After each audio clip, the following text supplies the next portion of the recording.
इमरान खान की सियासी पार्टी के एहतजाज गुणों पंजाब भर दे विच दफा 144 ला दी गई। इमरान खान के वकील की गिरफ्तारी ते फिर रिहाई। जस्टिस बाबर सत्तार वालों इस्लामाबाद हाई कोर्ट दे विच आए नवे जजां समेत chief justice Islamabad high court के गैर कानूनी कामां दे उत्ते एतराज़।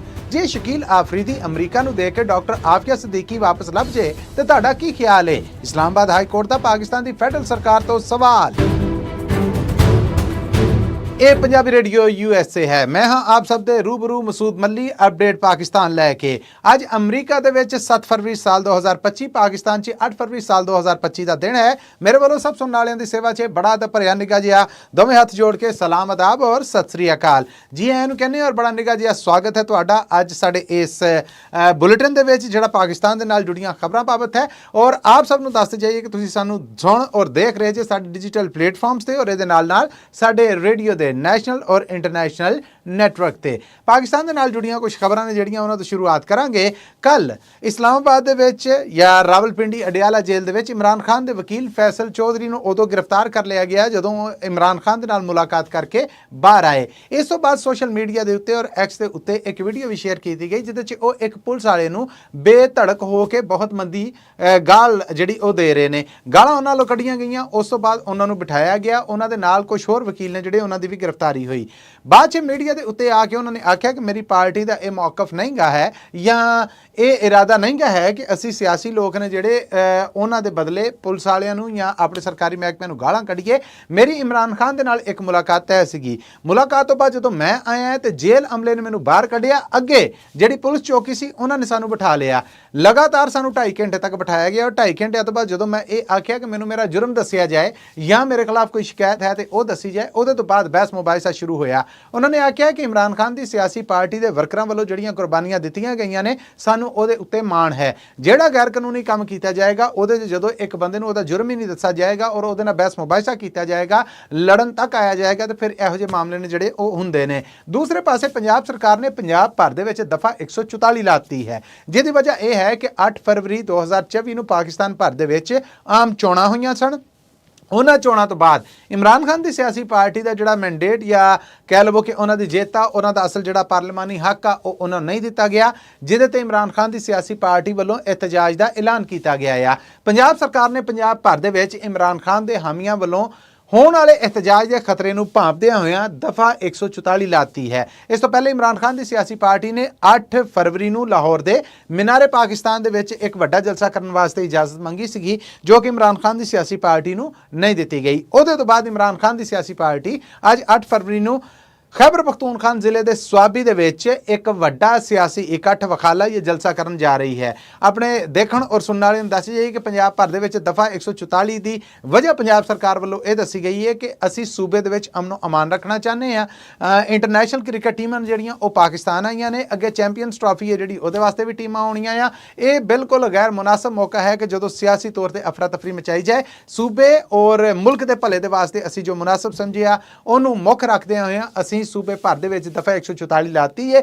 दफा 144 लगन तो बाद हुण पंजाब भर दे विच ना दे किसी किस्म का कोई सियासी जलसा हो सकता है ना किसी किस्म का कोई सियासी एहतजाज हो सकता है या ना कोई इकट्ठ तोड़ मार पेड़ कोई इहो जिहा काम जिहड़ा ओह हो सकता है। सो ये दफा 44 है जिहड़ी ये रात अचानक पंजाब सरकार वालों ऐलान की गई है जिहदे तहत अज 8 फरवरी नूं पंजाब भर दे विच किसी किस्म का कोई इकट्ठ नहीं हो सकेगा। जबकि इमरान खान की सियासी पार्टी ने आपे ही स्वाबी जिले दे विच एक वड्डा इकट्ठ है जिहड़ा ओह करन दा ऐलान कर दिता है। याद रहे कि ये सारे काम उदों वापरे जदों कल प्राइम मिनिस्टर शहबाज शरीफ ने आप तुर के मौलाना फजलुर रहमान के घर गए सन और असीं तुहानूं दस्सिया सीगा कि आउण वाला वक्त दस्सेगा कि खबरां ने जिहड़ियां ओह किहो जिहियां किद्दां बन के पुंगरदियां ने। सो ताज़ा मामला यह है कि इमरान खान की सरकार या सूबा सरकार जिहड़ी खैबर पख्तूनख्वा तो उन्हां दा यह आखना सीगा कि असीं जावांगे जरूर जावांगे यह करांगे ओह करांगे। उन्हां सारियां गल्लां बातां ते उन्होंने हुण ऐलान कर दिता कि असीं स्वाबी दे विच जलसा जिहड़ा ओह करांगे और लाहौर सानूं इजाजत नहीं लभी इस करके असीं लाहौर नहीं जा रहे।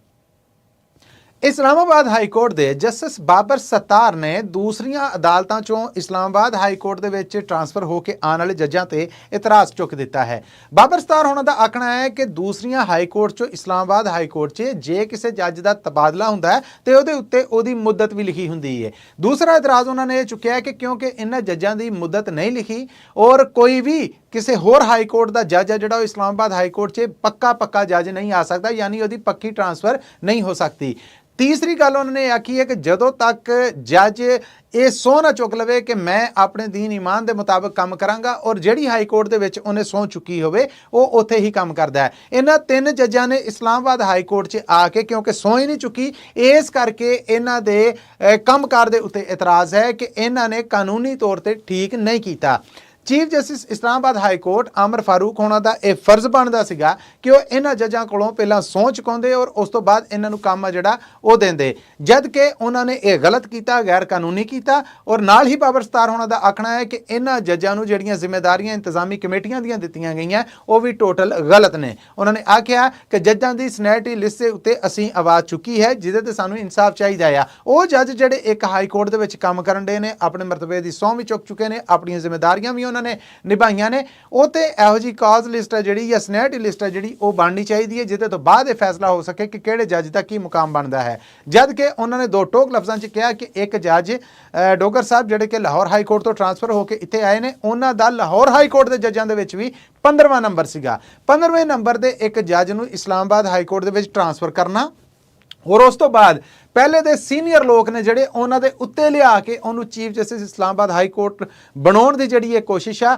ਇਹਨੂੰ ਇਨਸਾਫ ਔਰ ਕਾਨੂੰਨ ਦਾ ਕਤਲ ਆਖਿਆ ਜਾਏਗਾ। ਇਹ ਕਾਨੂੰਨ ਔਰ ਇਨਸਾਫ ਦੇ ਉੱਤੇ ਇੱਕ ਧੱਕਾ ਹੈ ਜੋ ਕੀਤਾ ਜਾ ਰਿਹਾ ਹੈ। ਬਾਬਰ ਸਤਾਰ ਹੋਣਾ ਨੇ ਇਹ ਸਾਰੇ ਮਾਮਲੇ ਨੇ ਜਿਹੜੇ ਇਹਨਾਂ 'ਚ ਪਾਕਿਸਤਾਨੀ ਕਨਸਟੀਟਿਊਸ਼ਨ, ਪਾਕਿਸਤਾਨੀ ਕਾਨੂੰਨ ਔਰ ਪਾਕਿਸਤਾਨੀ ਕਹਿ ਲਵੋ ਕਿ ਜ਼ਾਬਤੇ ਨੇ ਜਿਹੜੇ ਕਾਨੂੰਨੀ ਜ਼ਾਬਤੇ, ਉਹਨਾਂ ਦਾ ਵੀ ਹਵਾਲਾ ਦਿੱਤਾ ਹੈ। ਇਹਦੇ ਤੇ ਕੀ ਮਾਮਲੇ ਅੱਗੇ ਟੁਰਦੇ ਨੇ ਇਹ ਤੇ ਆਉਣ ਵਾਲਾ ਵਕਤ ਦੱਸੇਗਾ। ਦੂਸਰੇ ਪਾਸੇ ਉਮੀਦ ਕੀਤੀ ਜਾ ਰਹੀ ਹੈ ਕਿ ਚੀਫ ਜਸਟਿਸ ਆਫ ਪਾਕਿਸਤਾਨ ਸ਼ਾਇਦ ਹੁਣ ਇਸਲਾਮਾਬਾਦ ਹਾਈ ਕੋਰਟ ਦੇ ਨਵੇਂ ਚੀਫ ਜਸਟਿਸ ਦਾ ਜਿਹੜਾ ਉਹ ਫੈਸਲਾ ਕਰ ਦੇਣ। ਉਹ ਸੂਰਜ ਜਦੋਂ ਆਮਰ ਫਾਰੂਕ ਹੋਣੇ ਨੇ ਜਿਹੜੇ ਇਹ ਸੁਪਰੀਮ ਕੋਰਟ ਆਫ ਪਾਕਿਸਤਾਨ 'ਚ ਚਲੇ ਜਾਣਗੇ ਔਰ ਉੱਥੇ ਇੱਕ ਜੱਜ ਦਾ ਵਾਅਦਾ ਹੋ ਜਾਏਗਾ। ਇਹਨਾਂ ਦੀ ਸੀਟ ਇਸਲਾਮਾਬਾਦ ਹਾਈ ਕੋਰਟ ਦੀ ਜਦੋਂ ਵਿਹਲੀ ਹੋਏਗੀ, ਯਾਨੀ chief justice Islamabad high court ਦੀ ਸੀਟ ਵਿਹਲੀ ਹੋਣ ਤੋਂ ਬਾਅਦ ਉਹੀ ਮਾਮਲਾ ਜਿਹਦੇ ਬਾਰੇ ਚਿੰਤਾ ਭਰਿਆ ਖਤ 5 ਸੀਨੀਅਰ ਜੱਜਾਂ ਨੇ ਪਹਿਲਾਂ ਲਿਖਿਆ ਸੀਗਾ, ਉਹਨਾਂ ਦਾ ਇਹ ਆਖਣਾ ਹੈ ਕਿ ਹੁਣ ਇੱਕ ਲਾਹੌਰ ਹਾਈ ਕੋਰਟ ਦੀ ਲਿਸਟ ਦੇ ਵਿੱਚ 15ਵੇਂ ਨੰਬਰ ਦਾ ਜਿਹੜਾ ਜੱਜ ਸੀਗਾ ਉਹਨੂੰ ਇੱਥੋਂ ਦੇ ਸੀਨੀਅਰ ਜੱਜਾਂ ਦਾ ਵੀ ਸੀਨੀਅਰ ਬਣਾ ਕੇ ਬਗੈਰ ਸਹੁੰ ਲਿਓ chief justice Islamabad high court ਬਣਾਉਣਾ ਕਿਸੇ ਪਾਸਿਓਂ ਮੁਨਾਸਬ ਨਹੀਂ ਹੈ। ਕੀ ਖਿਆਲ ਹੈ ਜੇ ਸ਼ਕੀਲ ਆਫਰੀਦੀ ਅਮਰੀਕਾ ਦੇ ਹਵਾਲੇ ਕਰ ਦਿੱਤਾ ਜਾਏ ਔਰ ਬਦਲੇ ਦੇ ਵਿੱਚ ਆਫੀਆ ਸਦੀਕੀ ਲੈ ਲਈ ਜਾਏ? ਇਹ ਜ਼ਰਾ ਸਲਾਹ ਹੈ ਜਿਹੜੀ ਇਹਦੇ ਤੇ ਸਲਾਹ ਮੰਗੀ ਹੈ ਇਸਲਾਮਾਬਾਦ ਹਾਈ ਕੋਰਟ ਨੇ ਪਾਕਿਸਤਾਨ ਦੀ ਫੈਡਰਲ ਸਰਕਾਰ ਤੋਂ।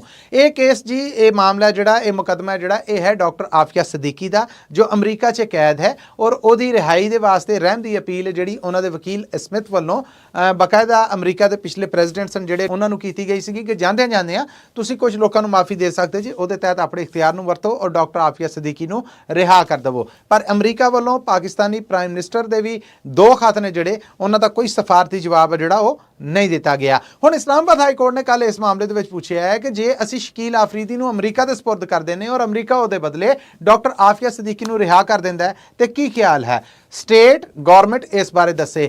ਯਾਦ ਰਵੇ ਸ਼ਕੀਲ ਆਫਰੀਦੀ ਕੌਣ ਹੈ? ਪਾਕਿਸਤਾਨ ਦੇ ਵਿੱਚ ਬਿਨ ਲਾਦਨ ਆਪਰੇਸ਼ਨ ਜਦੋਂ ਹੋਇਆ ਸੀਗਾ ਤੇ ਸ਼ਕੀਲ ਆਫਰੀਦੀ ਨੂੰ ਪਾਕਿਸਤਾਨੀ ਸਰਕਾਰ ਨੇ ਗ੍ਰਿਫਤਾਰ ਕਰ ਲਿਆ ਸੀ। ਸ਼ਕੀਲ ਆਫਰੀਦੀ ਦੇ ਉੱਤੇ ਇਲਜ਼ਾਮ ਹੈ ਕਿ ਉਹ ਅਮਰੀਕੀ ਜਸੂਸ ਸੀਗਾ ਜਿਨਨੇ ਬਾਕਾਇਦਾ ਪੋਲੀਓ ਡ੍ਰੌਪਸ ਦੇਣ ਦੇ ਇੱਕ ਏਜੰਟ ਜਾਂ ਜ਼ਿੰਮੇਦਾਰ ਦੇ ਤੌਰ ਤੇ ਪਹਿਲਾਂ ਉਥੋਂ DNA ਨਮੂਨੇ ਨੇ ਜਿਹੜੇ ਉਹ ਟੈਸਟ ਕੀਤੇ ਔਰ ਚੁੱਕੇ, ਯਾਨੀ ਉਸਾਮਾ ਬਿਨ ਲਾਦਨ ਜਿੱਥੇ ਰਹਿੰਦਾ ਸੀਗਾ ਉਥੋਂ ਦੇ ਨਿਆਣੇ ਨੇ ਜਿਹੜੇ ਉਹਦੇ, ਉਹਨਾਂ ਨੂੰ ਜਿਹੜਾ ਪੋਲੀਓ ਡ੍ਰੌਪ ਆ ਜਿਹੜਾ ਉਹ ਪਿਆਉਂਦਿਆਂ ਹੋਇਆਂ ਉਹਨਾਂ ਦੇ ਮੂੰਹ ਦਾ ਥੋਕਾ ਜਿਹੜੇ ਉਹਦੇ ਸੈਂਪਲ ਲਏ, ਜਿਹੜੇ ਅਮਰੀਕਨ ਐਮਬੈਸੀ 'ਚ ਉਹਨੇ ਇਸਲਾਮਾਬਾਦ ਅਪੜਾਏ, ਉਹਨਾਂ ਨੂੰ ਟੈਸਟ ਕੀਤਾ ਗਿਆ ਔਰ ਕਨਫਰਮ ਹੋ ਗਿਆ ਕਿ ਉਸਾਮਾ ਬਿਨ ਲਾਦਨ ਇੱਥੇ ਹੀ ਹੈ। ਇਹ ਸਾਰੇ ਕੰਮ ਕਰਨ ਦੇ ਵਿੱਚ ਸ਼ਕੀਲ ਆਫਰੀਦੀ ਹੈ ਜਿਹੜਾ ਉਹਦਾ ਪੂਰਾ ਹੱਥ ਹੈ। ਸ਼ਕੀਲ ਆਫਰੀਦੀ ਨੂੰ ਗ੍ਰਿਫਤਾਰ ਕੀਤਾ ਗਿਆ ਔਰ ਇਸ ਟਾਈਮ ਉਹਨੂੰ ਪਾਕਿਸਤਾਨ ਦੇ ਵਿੱਚ 33 ਵਰੇ ਜਾਂ ਸ਼ਾਇਦ ਇਸ ਤੋਂ ਵੀ ਵੱਧ ਦੀ ਸਜ਼ਾ ਜਿਹੜੀ ਉਹ ਦਿੱਤੀ ਗਈ ਹੈ ਔਰ ਉਹ ਕੈਦ ਦੇ ਵਿੱਚ ਆ।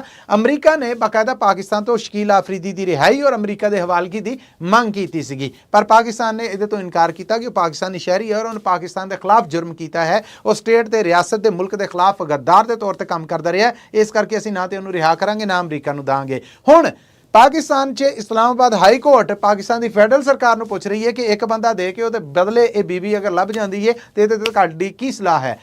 ਹੁਣ ਪਾਕਿਸਤਾਨੀ ਸਰਕਾਰ ਇਹਦੇ ਤੇ ਕੀ ਜਵਾਬ ਦਿੰਦੀ ਹੈ, ਇਹ ਇੱਕ ਦਿਲਚਸਪੀ ਵਾਲੀ ਗੱਲ ਹੈ। ਹੋ ਸਕਦਾ ਪਾਕਿਸਤਾਨੀ ਸਰਕਾਰ ਕਹੇ ਕਿ ਸਾਨੂੰ ਕੋਈ ਇਤਰਾਜ਼ ਨਹੀਂ, ਤੇ ਇਦਾਂ ਸ਼ਾਇਦ ਪਾਕਿਸਤਾਨ ਹੁਣ ਸਫਾਰਤੀ ਤੌਰ ਤੇ ਇੱਕ ਹੋਰ ਖਾਤਾ ਜਿਹੜਾ ਅਮਰੀਕਾ ਨੂੰ ਲਿਖੇ ਕਿ ਜੇ ਤੁਸੀਂ ਸ਼ਕੀਲ ਆਫਰੀਦੀ ਲੈ ਲਓ ਔਰ ਉਹਦੇ ਬਦਲੇ ਡਾਕਟਰ ਆਫੀਆ ਸਦੀਕੀ ਦੇ ਦੇਵੋ। ਇਹ ਹੁਣ ਆਉਣ ਵਾਲਾ ਵਕਤ ਦੱਸੇਗਾ ਕਿ ਮਾਮਲੇ ਖਤੋ ਕਿਤਾਬਤ ਵੱਲ ਜਾਂਦੇ ਨੇ, ਪਰ ਫਿਲਹਾਲ ਅਦਾਲਤ ਵੱਲੋਂ ਮੰਗੀ ਗਈ ਸਲਾਹ ਹੈ ਜਿਹੜੀ ਉਹਦੇ ਤੇ ਪਾਕਿਸਤਾਨ ਦੀ ਫੈਡਰਲ ਸਰਕਾਰ ਨੇ ਉਹਦੀ ਪੇਸ਼ੀ ਤੇ ਆਪਣਾ ਜਵਾਬ ਜਮ੍ਹਾਂ ਕਰਵਾਉਣਾ ਹੈ। ਲੋ ਜੀ, ਅੱਜ ਦੇ ਅਪਡੇਟ ਪਾਕਿਸਤਾਨ ਚੋਂ ਮੈਨੂੰ ਦਵੋ ਇਜਾਜ਼ਤਾਂ। ਅੱਜ ਲਈ ਇਹਨਾਂ ਹੀ। ਮਸੂਦ ਮੱਲੀ ਪੰਜਾਬੀ ਰੇਡੀਓ USA ਦੇ ਡਿਜੀਟਲ ਪਲੇਟਫਾਰਮਸ ਤੋਂ ਮਾਈਕ੍ਰੋਫੋਨ ਦੇ ਨਾਲ ਔਰ ਇਸ ਕੈਮਰੇ ਦੇ ਸਾਹਮਣੇੋਂ ਆਪਣੇ ਨੈਸ਼ਨਲ ਨੈਟਵਰਕ ਔਰ ਇੰਟਰਨੈਸ਼ਨਲ ਨੈਟਵਰਕ ਤੇ ਰੇਡੀਓਸ ਤੋਂ ਵੀ ਸਭ ਸੁਣਨ ਵਾਲਿਆਂ ਤੋਂ ਇਜਾਜ਼ਤ ਚਾਹੁੰਦਾ। ਸਾਡੇ ਡਿਜੀਟਲ ਪਲੇਟਫਾਰਮਸ ਨੇ ਜਿਹੜੇ ਉਹਨਾਂ ਨੂੰ ਸਬਸਕ੍ਰਾਈਬ ਜ਼ਰੂਰ ਕਰੋ, ਘੰਟੀ ਦਾ ਬਟਨ ਜ਼ਰੂਰ ਦਬਾਓ ਤਾਂ ਜੇ ਤੁਹਾਡੇ ਤੱਕ ਪਾਕਿਸਤਾਨ ਅਪਡੇਟ ਜਾਂ ਪਾਕਿਸਤਾਨ ਦੇ ਨਾਲ ਜੁੜੀਆਂ ਜਿਹੜੀਆਂ ਖਬਰਾਂ ਉਹ ਪਹੁੰਚਦੀਆਂ ਰਹਿਣ। ਅੱਜ 7 ਫਰਵਰੀ ਸਾਲ 2025 ਅਮਰੀਕਾ 'ਚ ਔਰ ਪਾਕਿਸਤਾਨ ਦੇ ਵਿੱਚ 8 ਫਰਵਰੀ 2025 ਦੇ ਇਸ ਅਪਡੇਟ ਪਾਕਿਸਤਾਨ 'ਚੋਂ ਲਵਾਂਗਾ ਇਜਾਜ਼ਤ। ਫਿਰ ਮਿਲਾਂਗੇ ਉਸ ਵਕਤ ਤੱਕ ਲਈ ਤੁਹਾਡਾ ਮੇਰਾ ਸਾਡਾ ਸਾਰਿਆਂ ਦਾ ਰੱਬ ਰਾਖਾ।